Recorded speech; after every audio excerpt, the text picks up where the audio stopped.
Assalamualaikum warahmatullahi wabarakatuh. Bismillahirrahmanirrahim. Alhamdulillahi rabbil alamin. Wabihi nasta'in ala umurid dunya waddin. Ashhadu an la ilaha illallah wahdahu la syarikalah. Wa ashhadu anna Muhammadan abduhu wa rasuluh. Allahumma salli ala Muhammad wa ala alihi wa sahbihi ajma'in. Kita menggunakan kitab Ihfazillah Yahfazka. Kita sampai pada muka surat yang ke-23. Faktor-faktor yang boleh mendapat kasih sayang, mendapat cinta daripada Allah Subhanahu wa ta'ala. Faktor yang keempat iaitu merenungkan ayat-ayat Allah Subhanahu wa ta'ala. Faktor keempat ini agar kita mencintai Allah Subhanahu wa ta'ala dan supaya kita dicintai oleh Allah ialah merenung ayat-ayat. Ayat-ayat di sini maknanya ialah tanda-tanda kebesaran Allah Ta'ala. Bukan suruh pergi baca Quran saja, ayat Quran itu pun juga ayat juga. Tetapi ayat di sini ialah tanda-tanda kebesaran Allah. Bila kita kaji, bila kita renung, bila kita perhati, bila kita teliti kekuasaan Allah pada tanda-tanda yang Allah Ta'ala ciptakan, disitulah kita nampak kehebatan Allah. Bila kita nampak kehebatan Allah, maka timbullah perasaan sayang kepada Allah. Banyak orang sekarang dah tidak ada masa untuk memerhatikan ciptaan Allah. Nak tengok malam, nak tengok bintang malam-malam pun dah tak sempat. Tak sempat. Sebab dia tengok bintang di TV lebih daripada bintang di langit. Orang dulu-dulu dia kaji bintang, dia suka tengok bintang, dia perhati bintang. Bila dia tengok bintang tu saja, dia sudah tahu kekuasaan Allah. Maha bijaksana, maha kuasanya Tuhan menciptakan cakrawala. Tapi disebabkan kita terlalu sibuk sangat, tak sempat nak kaji. Orang putih dia kaji bintang-bintang, dia ada balai cerap dia. Kita tunggu anak bulan Ramadan dengan anak bulan Syawal aja, baru sibuk pergi tengok anak bulan. Tidak tak ambil tahu langsung, lantaklah macam mana bintang, macam mana bulan pun tak tahu apa. Sedangkan Allah Ta'ala suruh kita perhati. Inna fi khalqis samawati wal ard wa ikhtilafil laili wan nahari la ayatin li ulil albab alladzina yadhkuruna Allaha qiyaman wa qu'udan wa ala junubihim wa yatafakkaruna fi khalqis samawati wal ard. Rabbana ma khalaqta hadza batila subhanaka faqina azaban nar. Surah Ali Imran ayat 190 dan 191. Sesungguhnya dalam penciptaan langit dan bumi, inna fi khalqis samawat, as-samawat, ulama tafsir mengatakan penciptaan semua bumi. Fi khalqis samawat, semua langit. As-samawat maknanya semua langit. Dia tak sebut di situ langit saja-saja. As-samawat maknanya langit-langit. Berapa langit? Semua langit.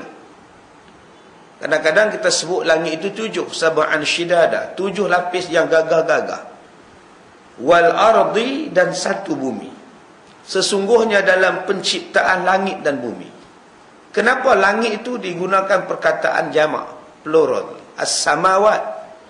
Patutnya guna perkataan inna fi khalqis samai wal ard, pada penciptaan langit dan bumi. Tapi di situ disebut as-samawat, menunjukkan bahawa langit tu banyak. Langit ni banyak. Tuan-tuan buka dalam kitab berkenaan dengan Isra' dan Mi'raj. Langit yang mula-mula adalah bentuk air, langit yang kedua adalah bentuk besi, langit yang kedua adalah bentuk tembaga, langit yang ketiga adalah bentuk berbeza-beza, sampai langit yang paling tinggi, yang perbezaan langit itu berbeza. Dan Allah Ta'ala sebut kepada kita bahawa langit itu banyak. Yang paling disebut oleh Allah ialah as-sama'ud dunya, langit dunia yang paling hampir dengan kita. Yang bila Rasulullah naik ke Mi'raj itu, Rasulullah menceritakan bahawa Rasulullah melalui lapisan air. Lapisan air itu apa? Ini yang kena kaji. Berada di antara bumi dengan langit itu satu benda yang berupa satu lapisan, yang mungkin hari ini kita boleh sebut sebagai lapisan ozon, yang menghalang cahaya dan matahari direct sampai kepada kita. Ini yang disebut oleh Rasulullah dalam hadis-hadis baginda tentang langit. Begitu juga dengan bumi, wal ardi, dan diciptakan bumi. Kenapa bumi digunakan perkataan singular, ya, kata-kata mufrad? Kenapa tak digunakan bilangan banyak, bilangan jamak? Menunjukkan bahawa bumi yang macam bumi kita ni cuma ada satu. Bumi yang macam bumi kita ni ada satu aja. Tak ada tempat lain bumi macam bumi ni. Tidak ada kehidupan macam bumi ni di planet Marikh, planet Neptune, planet Zuhal. Tak ada. Jangan tuan-tuan harap boleh cari buah durian di planet Zuhal. Tak ada, tuan-tuan. Yang adanya cuma ada di bumi aja. Jangan tuan-tuan harap kok jumpa penyapu di planet Mushtari. Tak ada. Yang ada hanya di bumi saja dan di Selangor. Dia benda-benda yang benda itu cuma ada di bumi. Sebab itu Allah Ta'ala sebut wal ardi. Kalaulah kehidupan macam bumi ni, kalaulah ada kehidupan macam bumi ni ada di bumi lain, ada di tempat lain, tak terlaksana segala hukum. Tuan-tuan bunuh orang di bumi, tuan-tuan ambil kapal terbang, pergi duduk bumi lain pula. Jenuh polis cari. Yang duduk di bumi ni pun polis tak jumpa Nurin. Pembunuh Nurin lah tak jumpa. Ayah Pin lagi tak jumpa. Nah, kalaulah kata ada planet yang boleh tuan-tuan duduk, ada planet yang boleh kita tinggal, tak terlaksana hukum. Dia kahwin di bumi, dia cerai, tinggalkan isteri dia, tak bagi nafkah, dia pergi lari planet lain. Mana nak cari? Nak claim nafkah bulanan mana? Sebab hari ni orang putih duduk kaji. Boleh tidak duduk di planet Marikh? Hantar robot, hantar angkasawan robot untuk meneliti macam mana status tanah, macam mana kandungan tanah, boleh atau tidak, udara wujud atau tidak, air ada atau tidak di planet Marikh. Kalau ada, kita nak duduk sana. Allah awal-awal bagi tahu, tidak ada macam mana di bumi, tidak ada di planet lain. Contoh rujuk di dalam suratul A'raf juzuk yang ke-8, muka surat yang pertama, Allah Ta'ala sebut di tempat lain tidak ada penghidupan macam bumi. Terang-terang Allah Ta'ala sebut di dalam Quran. Jadi Allah Ta'ala lebih canggih lagi. Sains lebih canggih. Sains dalam Quran lebih canggih daripada yang kita duk kaji. Manusia baru mengkaji. Sedangkan Allah sudah memberitahu awal-awal tidak ada kehidupan di planet lain. Baik, Allah kata kajilah di langit dan kajilah di bumi. Dalam penciptaan langit dan penciptaan bumi itu ada tanda kekuasaan Allah Subhanahu wa taala. Tuan-tuan tengok bumi, tengok peta bumi sudah. Tengok benua Afrika. Struktur badan orang Afrika, susuk tubuh Afrika, warna kulit Afrika. Kemudian tuan-tuan bawa sampai ke negeri Arab. Bentuk macam mana berubah. Daripada orang-orang Arab sampai ke Pakistan, Afghanistan, sampai ke Iraq, Pakistan, Afghanistan, sampai ke Hindustan. Bentuk badan mereka. Kemudian turun pula ke India Selatan. Turun pula ke India Selatan, turun pergi pula kepada Myanmar, Thailand. Bentuk badan mereka. Bila mari ke Myanmar, rupanya adik-beradik macam Thailand. Bila mari kepada Thailand, mukanya macam muka orang Melayu. Bila turun ke Melayu, turun pula ke Indonesia, mukanya macam muka Melayu juga. Naik ke atas sikit, naik Vietnam pula dah. Naik Vietnam, naik Laos, muka dia macam muka Cina, naik ke Cina pula. Mata sepet apa. Naik ke China, pergi pula ke Korea, ke Jepun. Mukanya lebih kurang sama aja. Ini cuba tengok bentuk-bentuk ya populasi kaum yang Allah Ta'ala letak di atas muka bumi ini. Ya, perumpamaan itu. Perumpamaan penciptaan Allah Ta'ala. Kenapa bentuk macam ini, kenapa bentuk macam ini. Allah Ta'ala suruh kaji. Tetapi ada setengah orang, dia kaji-kaji, dia tak jumpa. Ada dia tanya pada saya, dia kata, Ustaz, kita ni manusia daripada Adam. Kalau daripada Adam, kenapa banyak bahasa? Adam tu pandai banyak bahasa kan? Adam bahasa apa? Berbicara bahasa apa? Kenapa sekarang ni manusia berbagai-bagai bahasa?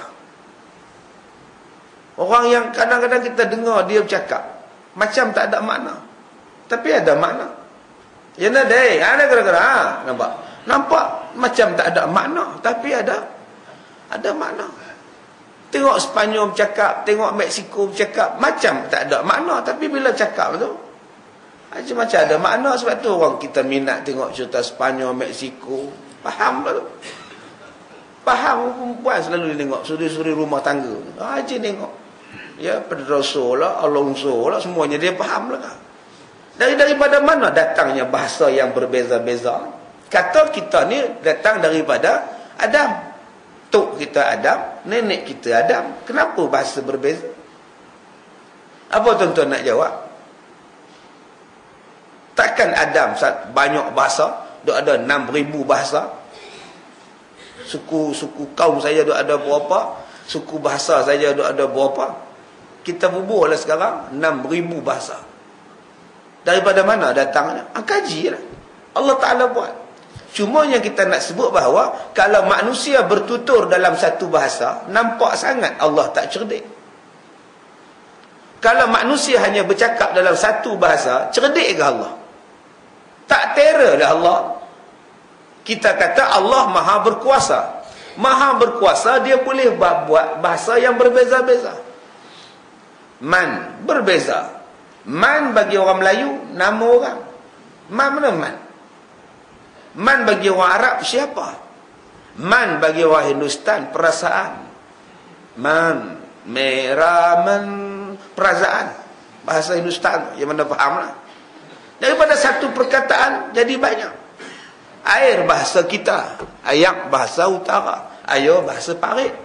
Tang air saja pun dah berbeza. Ma'un bahasa Arab, tani bahasa India, Tamil.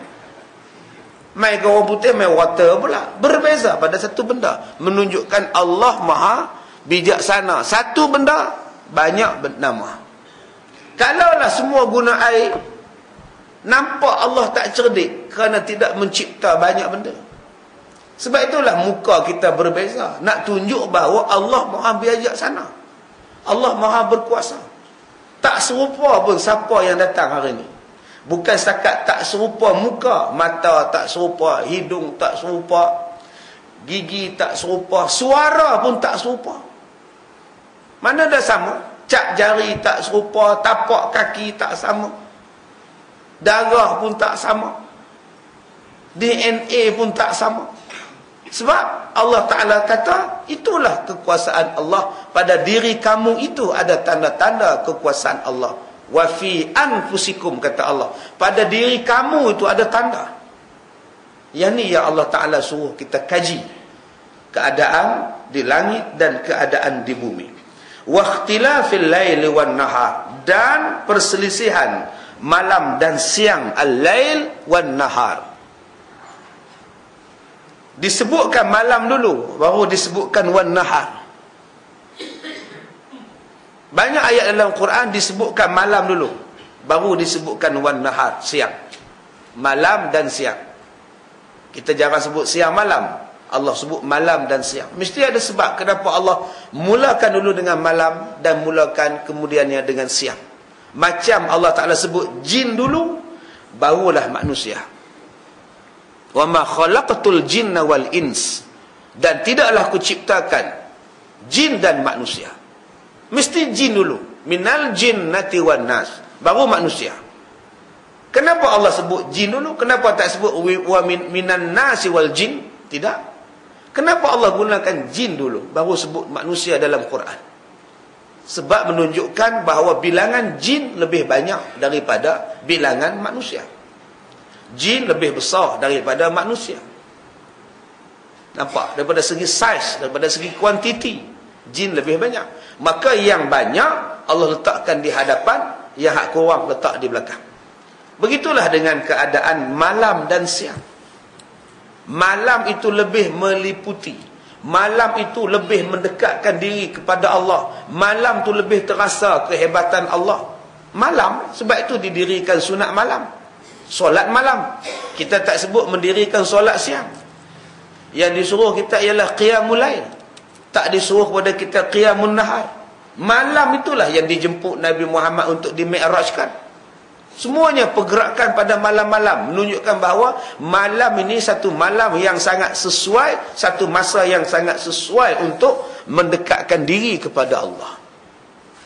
Wan nahar, dan waktu siang, wa ja'alna an-nahara ma'asha, dijadikan siang untuk mencari kehidupan. Tadi malam, sekarang sudah siang. Pertukaran malam dan siang tak terasa, tuan-tuan.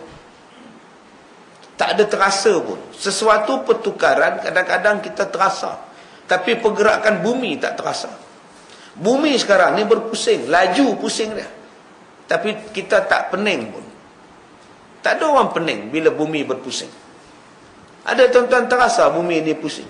Tidak. Gempa bumi baru terasa. Selagi tak gempa, selagi tu tak rasa. Padahal bumi itu sendiri berpusing. Kenapa kita tak terasa? Ini menunjukkan kekuasaan Allah.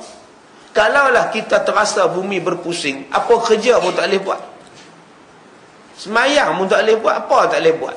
Maka kehidupan tidak akan berlaku. Orang tanya kepada saya, Ustaz, di antara dinosaur dengan Nabi Adam, mana dulu yang ada? Adakah dinosaur pupus baru Nabi Adam datang? Atau ketika Nabi Adam turun ke dunia, dinosaur masih wujud? Al-Quran bagi jawapan, dinosaur mati dulu baru Nabi Adam turun. Kalaulah dinosaur masih wujud, Nabi Adam pun turun, dimakannya Nabi Adam. Macam mana nak jadi khalifah? Macam mana nak jadi mustakhlifukum fiha, menjadi wakil Allah di muka bumi, kalau ada binatang yang lebih gerun, yang lebih besar, yang mengganggu kerja-kerja manusia? Sebab itu Allah pupuskan dinosaur. Saintis-saintis Amerika cuba menghidupkan balik dinosaur. Mula-mula dihidupkan dalam bentuk taman, nama dia Jurassic Park. Bayangkan macam mana satu taman, satu pulau yang penuh dengan dinosaur. Lalu mereka pun jumpa telur dinosaur di Rusia. Konon-kononnya nak diramkan telur dinosaur yang sudah berusia jutaan tahun. Nak diramkan supaya dinosaur ni hidup balik. Jawapannya takkan hidup. Takkan hidup lagi, sebab Allah sebut dalam Quran, wa idh qala rabbuka lil malaikah inni ja'ilun fil ardi khalifah. Bila Allah kata manusia jadi khalifah, yang mentadbirkan muka bumi ini menjadi khalifah, maka tidak ada siapa boleh ganggu tugas manusia. Tidak ada binatang yang boleh ganggu tugas kita, tidak ada jin yang boleh ganggu tugas kita, sebab Allah dah lantik kita. Kalaulah dinosaur hidup balik, tuan-tuan nak sembahyang subuh pun tak boleh. Dipijaknya surau, tuan-tuan ni. Sebab tu kita tak perlu takut dengan dinosaur yang dah pupus. Kita yang takut ialah dinosaur yang masih hidup. Dinosaur yang masih hidup ialah orang yang kerjanya merubuhkan surau. Yang ni lah.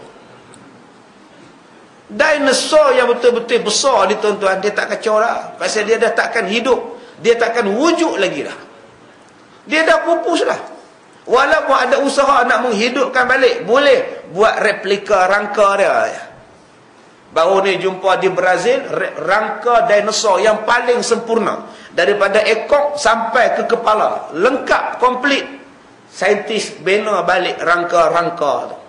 Besar 2-3 bangunan. Bangunan 3 tingkat tinggi kepala dia. Boleh buat rangka saja. Untuk menghidupkan balik, tak boleh lah. Sebab binatang ni kalau wujud, dia akan mengganggu tugas manusia sebagai khalifah. Nak buat rel kereta api tak boleh, nak buat lebuh raya pun tak boleh, dia kerja duduk pijak ya. Tak percaya, tuan-tuan, tengok hari ni jam 10.30 pagi di Jepun. Tiap-tiap minggu raksasa keluar. Ya, cerita Ultraman. Tiap-tiap minggu, tuan-tuan. Macam mana nak hidup di Jepun? Nasib baik ada Ultraman. Kan, tak percaya dah. Pagi ni dah pukul 10.30 pagi, jangan lupa. Saksikan di TV.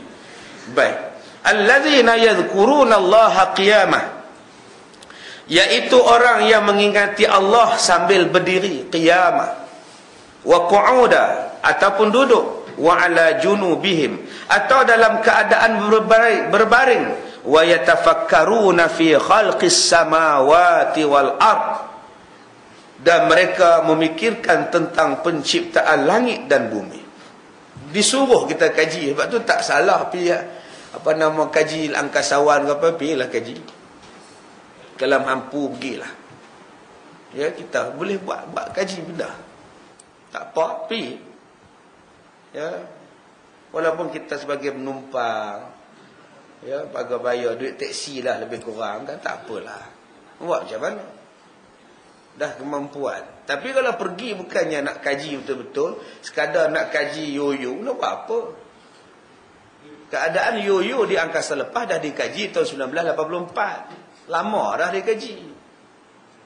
Apa nak kaji? Nak kaji nak buat teh tarik, tak payahlah. Nak kaji pergerakan bola yang ada tiga besar, tiga saiz, besar, sederhana dan kecil, pergerakan tak payah kajilah. Kalau itu tak payah, tak apa. Ada benda yang lebih berkepentingan daripada itu. Tapi kalau pergi kaji benda-benda lain yang belum orang kaji, tak apa buat.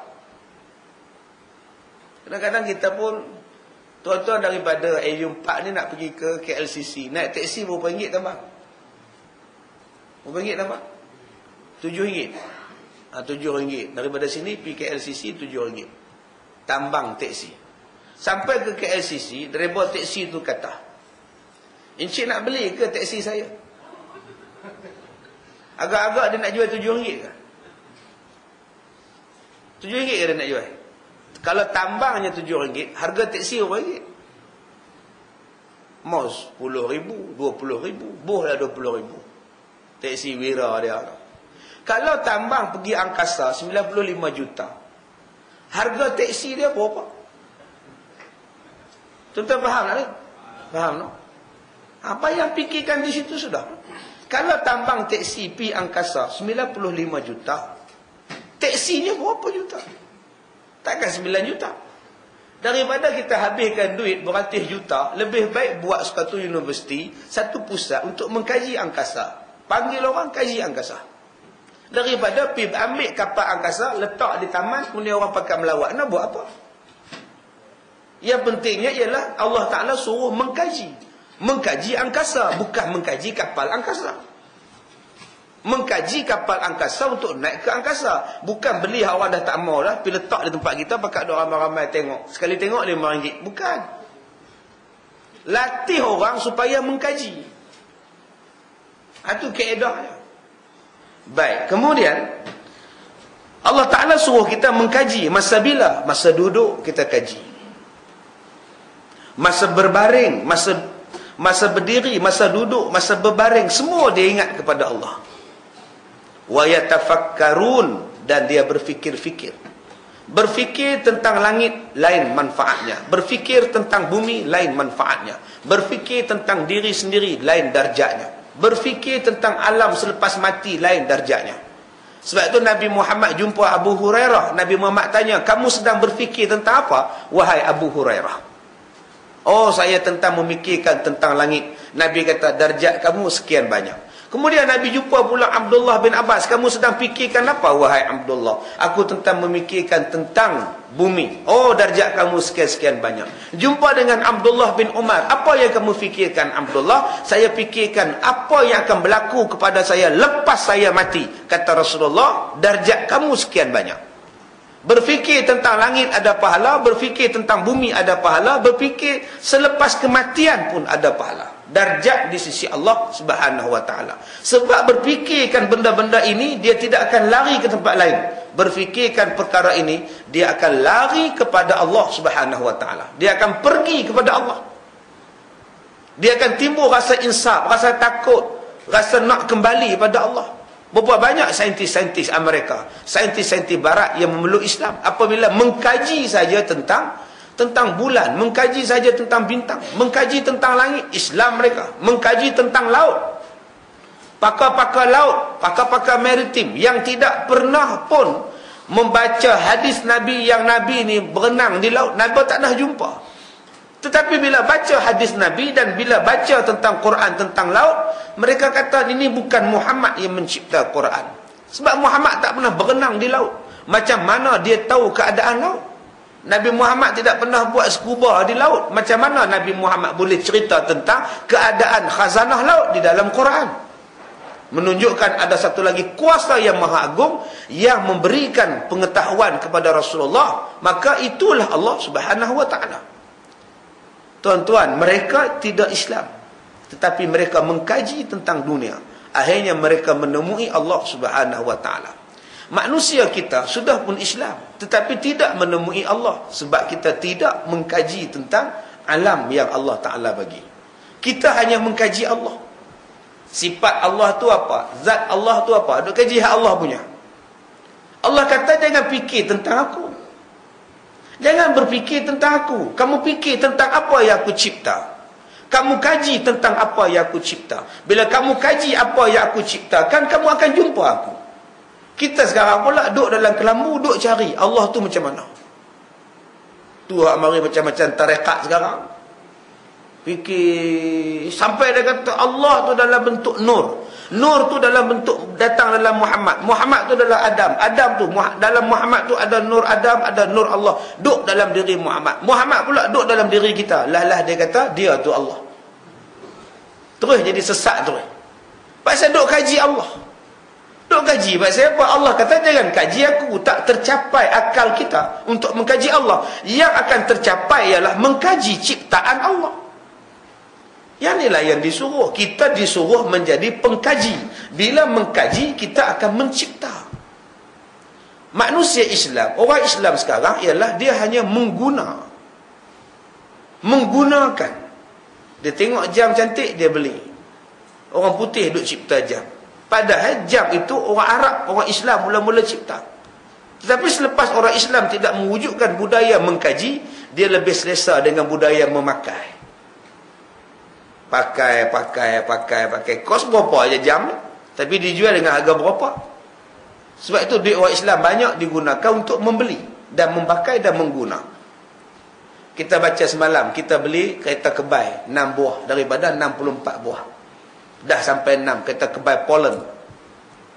Tahun bila order tu? 4 tahun lepas order. 4 tahun lepas order baru sekarang sampai. 4 tahun tuan-tuan. 4 tahun ni kira lama lah. Teknologi lama lah. Poland hantar pada kita teknologi tahun 2000. Sekarang dia sedang mengkaji teknologi tahun 2008. Yang kita beli kemarin ni dah lama dah. Pasal kita hanya membeli, kita tak mengkaji. Kita beli kapal terbang Sukhoi daripada Rusia. Mereka dah buat Sukhoi 3 dah, generation dah. 3 generation dah. Generasi yang ketiga. Kita masih dah pakai Sukhoi hak lama lagi. Sebab apa? Sebab kita hanya memakai. Kita tidak mencipta. Dan memang dibiarkan dan digalakkan orang Islam hanya memakai. Mencipta tak boleh. Sebab itu bila Iran mewujudkan pusat pengkajian, pusat pengeluaran benda-benda yang baru, Amerika takut, Rusia bimbang, London takut. Sebab apa? Orang Islam akan menjadi pengeluar. Dia tidak mau Islam mengeluarkan. Dia nak Islam cuma memakai yang kami punya. Bila orang Islam cuma duk pakai, tidak ada kekuatan untuk mencipta, mengkaji yang baru, maka selama itulah umat Islam lemah. Yang nampak sekarang ini ialah kuasa Iran yang akan naik. Boleh buat kapal terbang SUV tanpa ada pilot. Ini menimbulkan ketakutan. Cuba tengok pada China. China baru-baru ini menjadikan kapal selamnya tidak dapat dikesan oleh kapal laut Amerika yang paling besar sekali. Bila dah dekat dengan kapal laut baru dia naik. Terkejut buruk habis orang Amerika ni. Bayangkan kapal dia, pesawat pejuang dia, kapal yang begitu besar pengangkut, yang ada 4,500 orang staf di atas kapal. Duk ada kapal terbang atas kapal, duk ada helikopter di atas kapal, radar yang boleh pengesan mana-mana baik dalam laut atau di atas udara. Yang boleh tembak daripada kapal melepasi 4,000 km peluru berpandu dia. Tak boleh kesan kapal selam Cina. Menang orang mereka. Yang ni yang mereka takut. Mereka tak boleh detect ada kapal selam sebelah kapal mereka. Dan dalam laporan tersebut, jarak yang kapal selam tu duduk dengan kapal tentera laut udara itu, jarak itu membolehkan kapal selam tembak dengan torpedo kepada kapal tentera laut Amerika. Kalau tembak tak boleh buat apa lah. Mana boleh kapal itu terbang. Memang kena lah. Ini yang Amerika bimbang. China berupaya buat. Dia tembak peluru berpandu daripada bumi, dia tembak satelit di langit. Dan tepat jatuh satelit. Satelit tu dah tak pakai dah yang China punya. Dah lama lah depa nak ganti satelit baru. Depa buat peluru berpandu daripada bumi naik ke satelit di langit, jatuh satelit di langit. Amerika gerun. Yang inilah yang kita nak. Dan umat Islam boleh buat jika menggunakan keupayaan Al-Quran, keupayaan ulama-ulama di Islam, dicampur dengan pengkajian zaman terkini. Tetapi Amerika dan sekutu-sekutunya menghadkan pemikiran ini. Mana-mana umat Islam yang berjaya nak membangunkan loji-loji nuklear dia sendiri, akan diserang, akan dihalang dan sebagainya. Supaya kekal umat Islam jadi mundur dan memakai dan menggunakan ciptaan-ciptaan mereka semata-mata.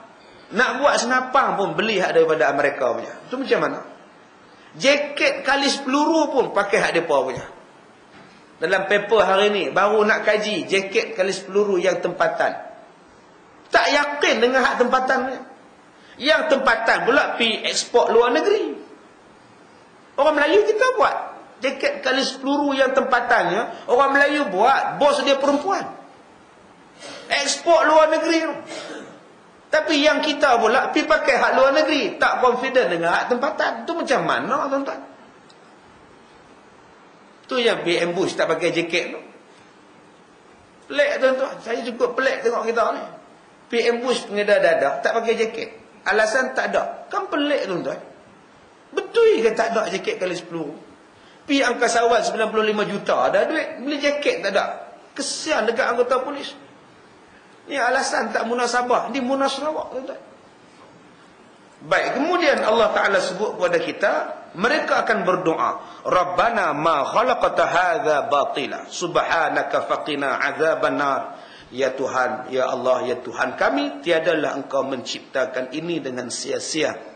Maha sucilah Engkau, peliharalah kami daripada seksa neraka. Tuan-tuan tengok dokumentari yang dibuat oleh Harun Yahya. Ya, Harun Yahya buat dalam buku dia, Tanda-tanda Kekuasaan Allah, Signs of the God.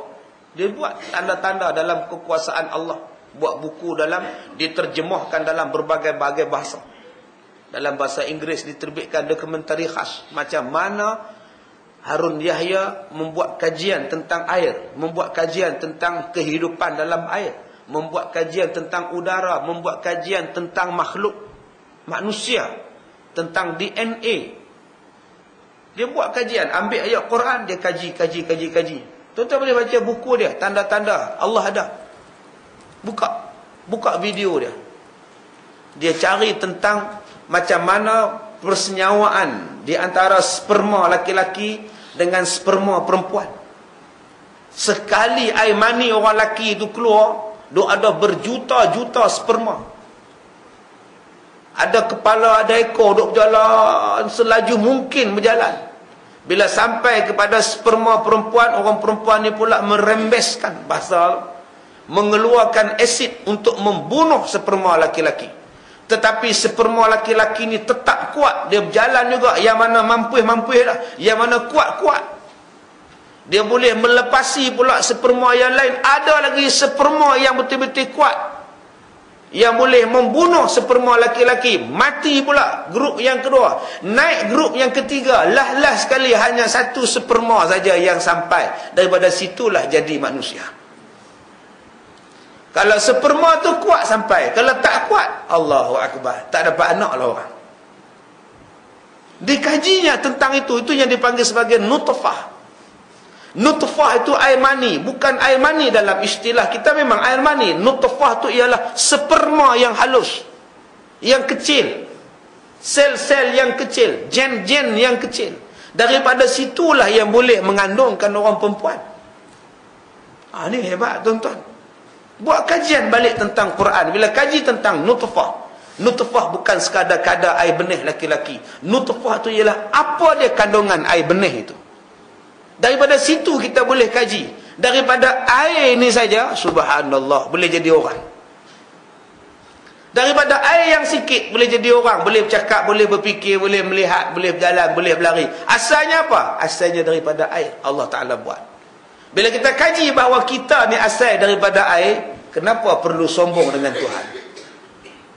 Kenapa perlu belagak dengan Tuhan? Air liur ludah tepi jalan saja. Air kencing bualan jamban saja.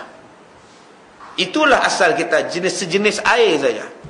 Tiba-tiba kita bongkak, bangga tak tentu hala dengan Allah Subhanahu wa taala. Kita lupa kepada asal usul kita. Sebab itu ayat tentang nutfah disebut 17 kali dalam Quran. Ayat tentang air mani ni disebut 17 kali dalam Quran. Sebab apa banyak sangat Allah Ta'ala ulang sebut?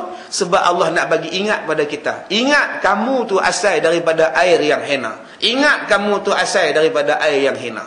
Macam kita lalu di jalan raya, JKR letakkan papan tanda, polis letakkan papan tanda, awas kawasan kemalangan, awas kawasan kemalangan. Sepanjang jalan dia bubuh, awas, awas, awas, awas. Pasal apa?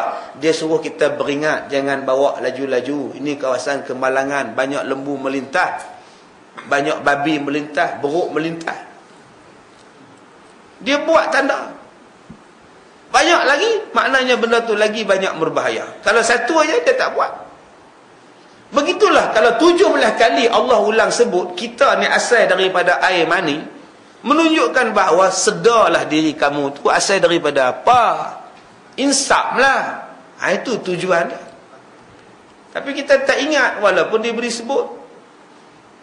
JKR bubuh signboard tepi jalan, awas kawasan kemalangan. Buh gambar tengkorak pula. Tak takut, tak ingat pun. Diconteng je tengkorak. Dibubuh je spek hitam. Buh misai pula.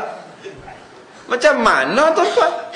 Serupalah kalau 17 kali Allah sebut dalam Quran, kita tak ambil inzar, tak ambil peringatan dengan 17 itu. Tak kaji pun, air mani itu pun tak kaji, maka kita takkan sedar diri kita ni siapa. Itu je jadi sombong, belagak, suruh semayang tak mau, suruh puasa tak mau, suruh pergi haji tak mau, apa pun tak mau. Sebab dia rasa diri dia hebat, padahal diri dia itu siapa? Letakkan di kedai pasar Ramadan, letakkan di gerai tepi jalan, berniagaan air. Air sirap, air lecikang, air cendol, air mani. Agak-agak mana yang laku? Mana yang langsung tak laku? Tak ada siapa beli air dia. Tulis pula, besar-besar pula dia punya tulisan. Air mani, RM2 sepaket. Orang tak singgah pun gerai dia. Apa ni? Tak singgah pun. Itulah asal kita. Tak ada nilai asalnya. Tapi Allah angkat nilaian kita jadi manusia yang hebat. Bila dia angkat jadi manusia yang hebat, summa radadnahu asfala safilin, manusia itu sendiri yang mengubah diri dia menjadi darjat yang paling hina. Asalnya manusia ni hina, Allah angkat bagi naik lebih tinggi daripada jin, lebih hebat daripada malaikat, lebih hebat daripada seluruh alam manusia ni. Tapi bila manusia lupa tentang keistimewaan manusia, dia merendahkan darjatnya, lebih hina daripada binatang. Malah seburuk-buruk benda, seburuk-buruk kejahatan. Iblis masih mengaku Allah sebagai Tuhan, tapi manusia sendiri mengaku dia Tuhan. Teruk pada iblis lagi. Tak, cuba tengok iblis masih mengaku ya Rabbi, wahai Tuhanku, wahai Tuhanku. Firaun kata ana rabbukumul a'la. Firaun kata aku Tuhan. Dia sendiri mengaku Tuhan. Dia orang. Dia lebih hebat. Sebab itulah iblis tabik spring pada Firaun. Aku pun percaya Allah lagi. Kamu dah mengaku kamu pula Tuhan. Oh, tabik aku Firaun, kata dia. Hebat kamu on, kata dia.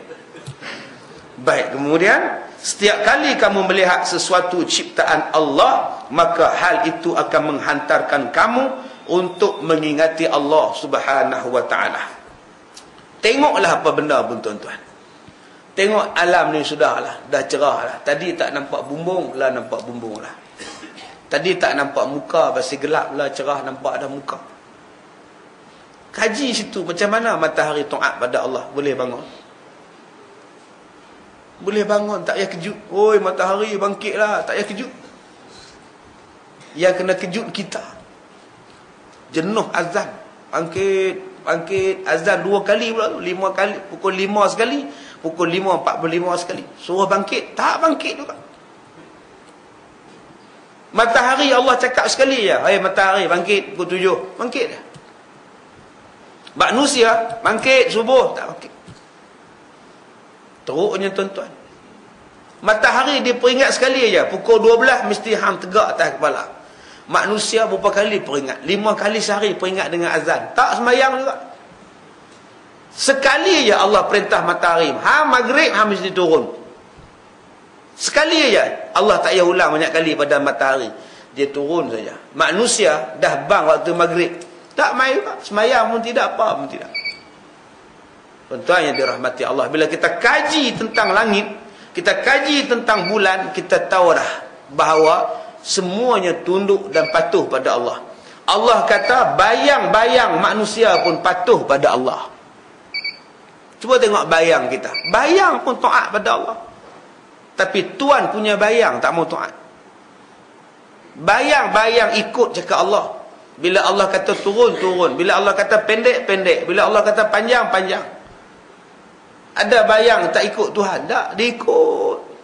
Tapi Tuhan punya bayang tak mau ikut. Lawan, bantah. Bila lawan dan bantah, dia takkan menemui Allah. Bila tidak menemui Allah, bagaimana Allah nak mencintai dia? Baik, seorang penyair mengatakan, di setiap sudut terdapat tanda yang menunjukkan kekuasaannya. Sungguh aneh bagaimana Tuhan ditentang. Dan bagaimana orang ingkar kepada Allah, padahal segala sesuatu terdapat tanda-tanda kekuasaan Allah. Heran tuan-tuan, kenapa Allah yang ditentang? Padahal setiap sesuatu ada tanda kekuasaan Allah. Orang yang jadi nelayan jumpa tanda kekuasaan Allah di laut. Dia tangkap ikan, tak pernah kering ikan. Dah 60 tahun jadi nelayan, tak pernah kering daripada ikan. Tak pernah putus daripada ikan. Ada je ikan. Siapa yang uruskan? Duk tangkap ikan bilih lu dah 60 tahun. Sekali tangkap bertantan, tak pernah habis. Tak pernahkah kita kaji tuan-tuan?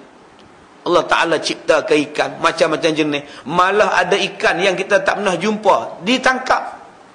Sekarang nelayan bukan tangkap ikan saja, bom torpedo boleh buat tangkap.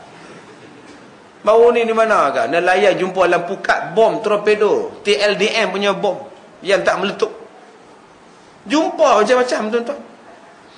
Kita ni dah hidup di dunia 70 tahun. Ada tuan-tuan pernah putus makan ikan? Allah kata kehidupan mesti ada di bumi. Tuan-tuan tak perlu takut. Macam manalah kalau beras tak ada, anak kita nak makan apa? Tak perlu takut. Allah ganti binatang lain untuk makan. Dulu-dulu kita duk guna bergantung pada biji timah. Nak buat tin biji timah, nak buat apa pun biji timah. Kemudian biji timah habis. Ipuh tu tinggal lombong, tinggal ya. Timah dah habis. Yang tinggal pun kak timah je. Biji dah habis dah. Tetapi Allah gantikan tahun 80-an. Bila biji dah habis, Allah ganti dengan plastik. Tahun 70-an bukan ada plastik lagi. Penggunaan plastik tidak meluas. Pasal orang duk bergantung dengan timah. Tin dengan timah, botol dengan timah, semua dengan timah sebagai benda nak bungkus. Tetapi sekarang bila timah dah tak ada, Allah timbulkan plastik. Semualah plastik, hidung plastik, semua plastik.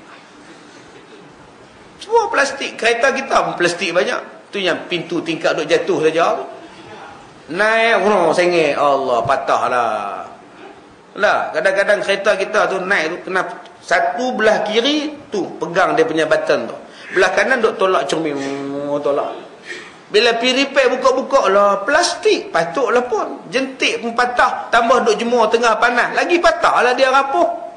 Allah ganti dengan plastik lah, semua botol plastik lah. Dulu betul Allah Ta'ala kalau kata plastik tak sesuai pakai, benda plastik ni dia ada bahan kimia, buh dalam kereta, jemuk di tengah panas matahari, minum air dalam botol pula, berbahaya. Mungkin satu hari nanti Allah ganti benda lain pula. Orang duk susah hati, minyak petroleum akan habis, 2020 akan habis, stok habis. Dengan apalah kita nak pakai minyak dah habis? Jangan takut, Allah ganti benda lain. Sekarang orang dah buat minyak dengan biodiesel, dengan kelapa sawit, dengan sampah. Dengan sampah. Kita baca dalam paper hari ni, minyak daripada sampah. Bayangkan tuan-tuan, Nabi sebut di hari kiamat, benda sampah pun berguna, najis pun berguna. Nabi sebut tanda-tanda nak kiamat. Mungkin satu hari nanti kalau tuan-tuan keputusan bekalan minyak dalam kelapa sawit, Kelapa sawit boleh keluarkan minyak. Mau isi minyak ke? Tu iklan apa ke? Bagus punya net kata minyak habis. Tiba-tiba datang orang bawa pam tu. Mau isi minyak kan cik? Daripada kelapa sawit. Sekarang Allah ganti. Apa susah tuan-tuan? Tugas kita hanya beribadat. Itu aja kerja kita. Yang urusan untuk membolehkan kita hidup, itu urusan Allah. Jangan susah hati. Akan ada saja benda yang akan membolehkan kita hidup. Yang kita duk fikir, apalah aku nak buat, macam manalah jadi macam ini. Macam manalah kalau minyak habis. Macam manalah kalau arang habis. Macam manalah gas habis. Nak masak macam mana? Allah Ta'ala yang ciptakan bumi ni, dia tahu apa benda yang dia nak bagi untuk kita meneruskan kehidupan. Tugas kita hakiki ibadatnya. Tapi kita sekarang ni tak mau. Dia duk fikir benda yang bukan-bukan. Akhirnya meninggalkan satu benda yang penting, iaitu ibadah. Tujuan kita diciptakan. Baik, dalam setiap gerak-geri dan pandangan kita, dalam setiap pokok, dalam setiap bunga, dalam setiap gunung, terdapat tanda-tanda kebesaran Allah Subhanahu wa Ta'ala. Gunung itu pun ada fungsi. Pokok itu pun ada guna. Bunga itu pun ada guna. Berapa banyak tanda kebesaran yang kita lihat, sementara kita tidak merenunginya, kecuali orang yang diberi rahmat dan diberi petunjuk oleh Allah Subhanahu wa Ta'ala. Manusia hanya merenung binatang. Bila binatang tu masuk dalam rumah, baru dia kaji. Abang melalang masuk dalam rumah abang, pelesit. Dia ambil tangga, dia cari sampai dapat. Belalang, dapat bakar pula. Masuk rumah orang ya, bakar. Besok di hari kiamat Allah siasat pasal apa hang bakar. Belalang tu dakwa kita tuan-tuan. Yang tu kita kaji. Rama-rama masuk dalam rumah, siapa nak datang ni? Lantak siapa datang pun kaji buat apa? Tak, mata berkenyit-kenyit, nak menangis pasal apa ni, kata dia. Yang tu yang kita kaji, tu yang tak maju. Menung. Pasal apa menung ni? Mata berkenyit. Tak tahulah sebab apa dia kenyit-kenyit ni, susah hatilah. Dah tak cukup sayur, dia berkenyit. Zat sayur tak ada dalam badan. Bila zat sayur tidak ada, itu yang mata berkenyit. Bila tuan-tuan cukup zat sayur, dia tak kenyit lah. Dia cerah, dia tengok orang lalu-lalu cerah. Pasal dah sihat. Tak ada kena-mengena kenyit dengan nak menangis. Tapi itulah yang kita duk kaji. Duk kaji tentang mimpi. Semalam saya mimpi di Patuk Ular. Apa tandanya? Apa tanda? Lagi kamu nak dipinang orang lah. Nak pinang apa dah 80 tuan-tuan. Kalau umur 18 dipinang tu patutlah juga 80 lah. Dah besok lusa dah ni. Baik. Afala yanzuruna ilal ibili kaifa khuliqat wa ilas samai kaifa rufi'at wa ilal jibali kaifa nusibat wa ilal ardi kaifa sutihat. Maka apakah mereka tidak melihat dan bagaimana unta diciptakan? Tengok unta diciptakan. Bonggol dia boleh simpan air. Boleh berjalan di tengah padang pasir. Kenapa lidah dia macam itu? Kenapa hidung dia macam itu? Kenapa hidung dia turun ke bawah? Sekarang ada pertandingan Ratu Cantik Unta. Semakin hidung dia panjang ke bawah, itulah cantik. Kita hanya mengkaji cantik hidung unta, tapi tak kaji kenapa hidung dia macam itu. Lidah dia tebal, gigi dia kuat, kulit dia besar, kaki dia kuat, bonggol di atas. Sekali dia minum air, dia tak akan angkat selagi mana dia tak kenyang. Selagi tak puas dia minum, selagi tu dia tak angkat kepala dia. Kalau boh dalam telaga, duk tenggelam dia minum. Kering telaga tu dia minum. Sebab tu tuan-tuan pun begitu. Berapa ramai yang panggil unta. Selagi tak habis ayak dalam gelas ni, grong. Hai, unta banyak minum tu. Tengok subuh sekali lagi, berapa ramai minum unta. Nabi ajarkan berapa kali tegur. Berapa kali tegur. Tegur tu 2-3 kali. Bukan boleh, itu unta punya minum. Allah kata kaji tentang unta. Keadaan kukunya, keadaan kulitnya. Semuanya itu ada tanda-tanda kebesaran Allah. Begitu juga tentang langit, bagaimana ia ditinggikan. Bagaimana gunung, bagaimana ia ditegakkan. Dan bumi, bagaimana ia dihamparkan. Perenungan dan penghayatan adalah faktor yang paling penting untuk menghantarkan kamu menuju kepada penghambaan yang hakiki kepada Allah Ta'ala. Bila kita mengkaji tentang kekuasaan Allah, maka pada masa itulah kita akan dapat melihat siapa sebenarnya kita dan siapa Allah Ta'ala. Beginilah bentuk ibadah hamba-hamba yang soleh, yang sentiasa memikir dan merenung tanda-tanda kebesaran Allah yang nyata. Mereka juga merenungi penciptaan makhluk Allah yang lain. Di samping itu mereka juga merenungi betapa ajaib dan indahnya ciptaan Allah di langit dan di bumi. Lalu mereka pun akhirnya kembali kepada iman dan kembali kepada keyakinan. Ini yang saya katakan tadi tentang pemerhatian. Bila kita terlalu sibuk mengejar dunia, pemerhatian ini kurang. Kerja 24 jam. Kita takkan kaji lagi dah. Pokok pelam depan rumah kita tak kaji. Kenapa pelam depan rumah tu masam sikit? Kenapa pelam di belakang rumah kita manis? Padahal tanah yang sama, geran yang sama, struktur tanah yang serupa. Pasal apa yang sana manis, sini masam? Tang situ je boleh kaji lah. Pasal apa? Allah ni maha bijaksana sungguh. Durian Batu Kurau lain rasa, durian Parit lain rasa, durian Johor lain rasa. Padahal buah durian juga tak sama di antara durian Batu Kurau dengan durian lain. Sebab tu durian semua orang mengaku ni Batu Kurau punya, Batu Kurau punya. Padahal Batu Kurau bukan ada buah durian pun. Mai jual di Selayang durian Batu Kurau, Batu Kurau, Batu Kurau. Kita pun dengar Batu Kurau beli. Saya orang Batu Kurau, saya kata mana ada durian Batu Kurau, pokok ni membohong ke? Tapi pasal tak ada kaji pun. Tak kaji. Batu Kurau ke? Batu Kurau punya, bagus punya. Balik rumah keras, mangkuk, kata orang. Batu Kurau apa macam ni? Pasal apa? Pasal tak kaji.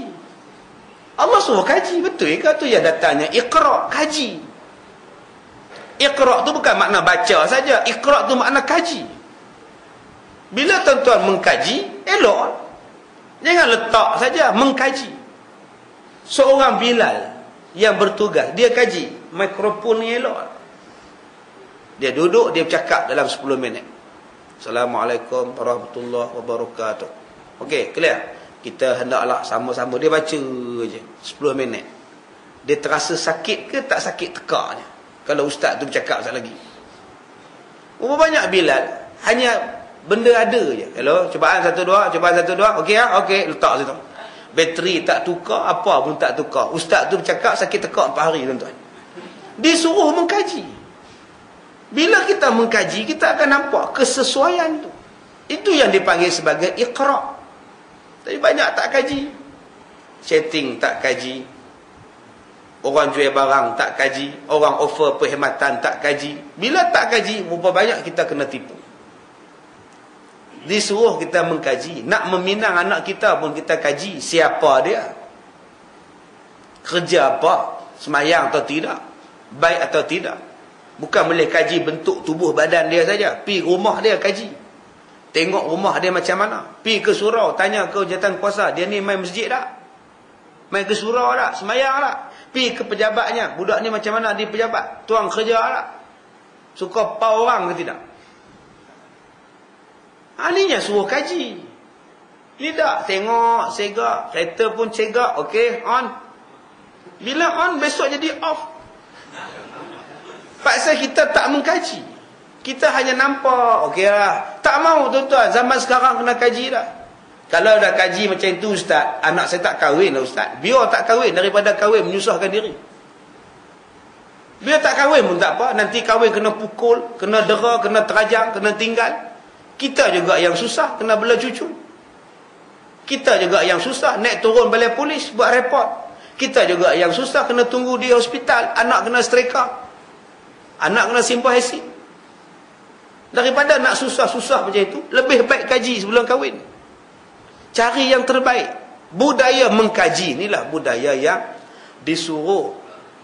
Jangan main terima saja. Alangkah nikmatnya kalau kita menjadikan setiap perjalanan dan rekreasi kita untuk merenung tanda-tanda kebesaran Allah Subhanahu wa ta'ala. Kalau seseorang di antara kita melalui sebuah pokok, maka seolah-olah pokok tersebut bercakap dengannya dengan berkata la ilaha illallah. Dia rasa pokok itu bercakap dengan mengucap kalimah tauhid la ilaha illallah. Sebab dia kaji di antara urat-urat daun itu pun tak sama di antara urat yang lain. Cuba tengok urat-urat daun pada sehelai daun, bukan sama. Berapa banyak daun Allah buat. Ada daun yang boleh jadi ubat, ada daun yang boleh jadi gatal tubuh kita. Ada daun yang boleh simpan air. Boleh simpan air dalam daun. Boleh simpan tapai pun. Hebat tuan-tuan, boleh buat tikar daun, boleh buat baju daun, malah boleh buat kertas daun. Bukan Allah Ta'ala ciptakan alam ni sia-sia. Alam ni dicipta untuk kita. Sebab itulah kena wujudkan banyak pusat-pusat pengkajian. Kena kaji tentang daun saja. Fungsi daun mesti ada guna. Macam mana dia buat makanan, macam mana dia mengeluarkan makanan kepada benda lain. Tapi kita kadang-kadang kita sibuk ke arah benda lain. Pengkajian tu tak dibuat. Kita sibuk ke arah hiburan, kita sibuk ke arah benda-benda merapu yang memerlukan duit yang banyak. Pengkajian untuk memajukan masyarakat jadi hilang. Peruntukan dipotong. Sebaliknya peruntukan untuk maksiat ditambah. Bila manusia nak maju? Baik, inilah di antara faktor terpenting yang dapat kita mencintai pencipta kita Allah Ta'ala. Allah Ta'ala menciptakan segala sesuatu dan menunjukkan tanda-tanda kebesarannya kepada kita semua, sehingga kita dapat merenung dan menambahkan kedekatan dengannya. Seorang penyair berkata, tanyalah kepada doktor yang ditimpa kecelakaan.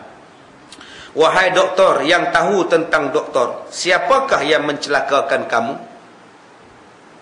Doktor ni dia tahu. Dia tahu penyakit. Cuba pergi tanya pada doktor, siapa yang memberikan kamu sakit? Doktor pun sakit. Tanya dia, apa yang memberikan kamu penyakit? Siapa? Tanyalah kepada orang sakit yang sudah selamat dan sembuh. Setelah semua cara pengubatan tidak mampu menolongnya, siapa yang menyembuhkan kamu? Berapa ramai yang sembuh di tanah suci? Nak pergi Mekah juga. Saya pergi hantar satu orang jemaah haji baru ni pergi ziarah di rumah dia. Kaki dua-dua belah ni hitam. Hitam dua-dua belah kaki berbalut. Dengan balut tu pula nampak merah, nampak kuning. Bekas darah, bekas ubat. Kencing manis dah teruk. Oi. Saya tengok kaki dia pun susah hati tuan. Saya kata insya-Allah Abang Haji sihat. Mudah-mudahan abang sihat lah pergi. Mudah-mudahan lah Ustaz. Ustaz tengok sendirilah saya nak berjalan pun susah. Tak tahulah boleh buat tak boleh buat sana. InsyaAllah boleh buat. Kalau Allah izin, abang boleh berlari di Mekah. Yang sekarang ni boleh berlari di Malaysia. Kalau Allah kata sakit di Mekah, sakitlah. Yang pentingnya abang minta pada Allah, yakin pada Allah, Allah bagi sembuh. Kalau abang sakit tak hilang pun di Mekah, orang tolong tolak abang. Sedar-sedar sampai je depan. Abang jangan takut. Tak payah susah-susah. Abang berjalan aja. Niat kerana Allah. Nampak orang susah, orang akan bagi line pada abang. Minta pada Allah. Minta pada Allah. Allah tu ada. Abang jangan minta pada anak. Anak tinggal kita tak lagi. Dia fed up duk tengok kita lambat, dia tinggal ya. Jangan duk harap pada isteri. Belum tentu isteri tu sihat. Belum tentu isteri tu ingat pada kita. Dia nampak laki-laki lain, dia ikut laki-laki lain. Mana kita tahu? Jangan harap kat tabung haji, saya kata. Nanti tinggal tabung aja, haji hilang. Harap pada Allah, Allah akan bantu kita. Bila Allah akan bantu abang yakin. Sakit ke sihat ke minta pada Allah. Ini keyakinan yang kena ada. Bukan kita bergantung pada manusia. Yang manusia tu pun minta pada Allah. Manusia sihat. Dia tu pun sihat Allah bagi. Macam mana dia nak menyembuhkan orang? Sedangkan dia pun Allah sembuhkan. Baik, tanyalah kepada lebah. Wahai burung lebah, siapa yang menghiasi kamu dengan madu? Sampai boleh jadi ubat. Orang kencing manis boleh minum madu. Kerana gula dalam madu ialah gula yang tidak tepu. Gula yang kita duk buat sekarang ni gula yang jadi karat dalam badan. Dia tak tepu, jadi tepu di situ. Madu gula yang akan hilang dengan darah, gula yang akan hilang dengan air dalam badan. Gula yang kita duk makan ni, dia jadi karat. Bila dah jadi karat dalam tubuh badan, akhirnya jadi kencing manis. Kaji, kenapa madu dibuat? Dan bagaimana madu lebah diciptakan, dan bagaimana lebah mengangkut madu-madunya untuk disimpan dalam satu tempat yang begitu hebat. Jika kamu melihat ular besar mengeluarkan bisanya, dia patuk orang mati. Mati orang. Macam mana dia boleh patuk orang mati? Kerana ada bisa yang dia salurkan dalam badan orang itu. Soalannya, macam mana dia boleh tak mati sedangkan bisa tu ada dalam badan dia? Ular tu patuk orang mati. Pasal daripada bisanya dipindahkan kepada badan orang. Tapi bisa tu sendiri ada dalam badan ular. Kenapa ular tu tak mati? Dalam badan dia ada racun. Kenapa racun tu tak mematikan ular? Ini benda yang kena kaji. Siapa yang buat benda ini? Dia patuk orang mati, tapi dia tak mati sedangkan bisanya ada di situ. Baik, tanyakan kepada ular, bagaimana engkau hidup sedangkan racun bisa memenuhi setiap mulutmu? Macam mana wahai ular engkau boleh hidup sedangkan dalam badan kau penuh dengan racun? Subhanallah, Allah Ta'ala buat. Orang tanya saya, Ustaz, kalau dah ular tu jahat, buat apa Allah ciptakan ular? Tak payahlah ciptakan ular, menyusahkan orang je.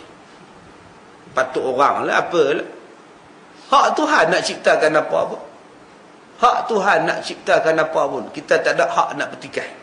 Segala puji bagi Allah yang maha agung dengan zatnya, yang tidak ada seseorang pun melainkan semua daripada Allah Subhanahu wa ta'ala. Selawat dan salam ke atas Nabi kita, Nabi Muhammad dan keluarganya dan para sahabat sekaliannya. Kita sudah tamat bab yang pertama, iaitu bab cara-cara mencari cinta Allah, yakni cinta yang agung. Pada bab yang kedua nanti insya-Allah kita akan membaca sifat-sifat orang yang beruntung. Siapakah dia orang yang beruntung di dunia dan orang yang beruntung di hari kiamat. Kita sudahi dengan surah Al-Asr.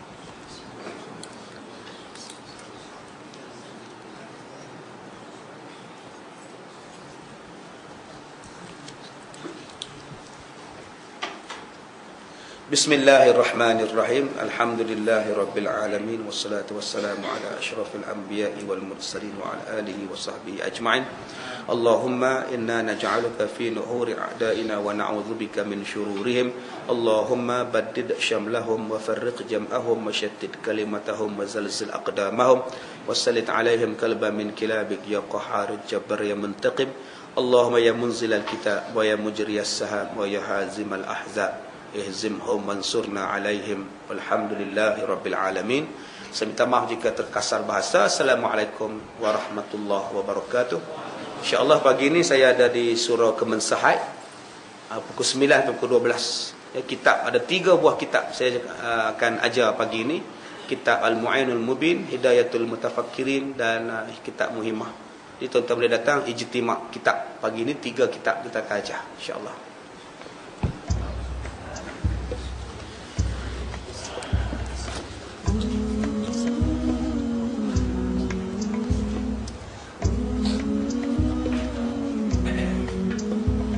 Amid the confusion, the chaos and the pain, a man emerged and Muhammad was his name. And walking with nothing but Allah as his aid, and the mark of a prophet between his shoulder blades. In a cave in Mount Hira the revelation came. Read, O Muhammad, read in Allah's name. May the blessings of Allah be on Al-Mustafa. None besides him could have been Al-Mujtaba. Muhammad, peace be upon his soul, the greatest of prophets.